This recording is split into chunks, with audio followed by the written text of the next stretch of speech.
اگر کسی مرد نے عورت سے نکاح کر لیا لیکن رخصتی چند ماہ بعد ہوئی تو کیا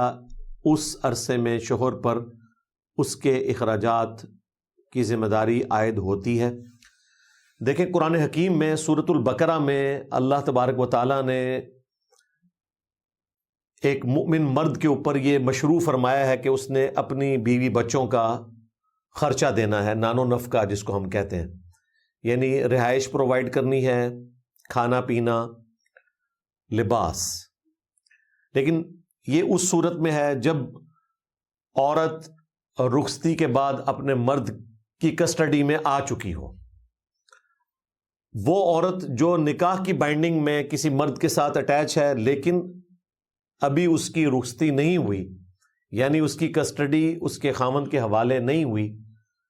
اس کے حوالے سے قرآن و سنت میں ڈائریکٹلی کوئی چیز موجود نہیں ہے۔ اس پر اجتہاد ہی کیا جائے گا، اور میجورٹی لوگوں کا اجتہاد اس پہ ہے کہ جب تک رخصتی نہیں ہوگی اس وقت تک مرد نے اس عورت سے نفع نہیں اٹھایا جس کے لیے اس نے نکاح کیا تھا، تو ظاہر ہے کہ باقی نفع اس کو پہنچانا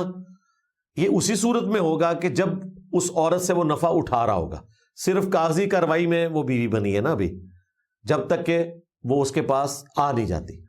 لہٰذا ایسی صورتحال میں نان و نفقہ اس مرد کے ذمہ نہیں ہوگا، سوائے اس کے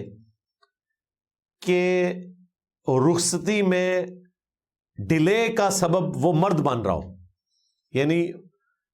اس بچی کے ماں باپ تو تیار ہیں اس کو بھیجنے کے لیے، لیکن مرد کہتا ہے کہ جی ابھی میں اس کو بیاہ کر اپنے گھر نہیں لا سکتا۔ تو اب یہ ڈیلے چونکہ ہو رہا ہے مرد کی طرف سے، اس ڈیلے کے دوران اگر وہ عورت اپنے ماں باپ کے پاس ہے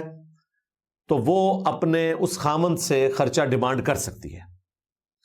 اس صورتحال میں سب ایگری کرتے ہیں کہ وہ خرچہ دے گا۔ لیکن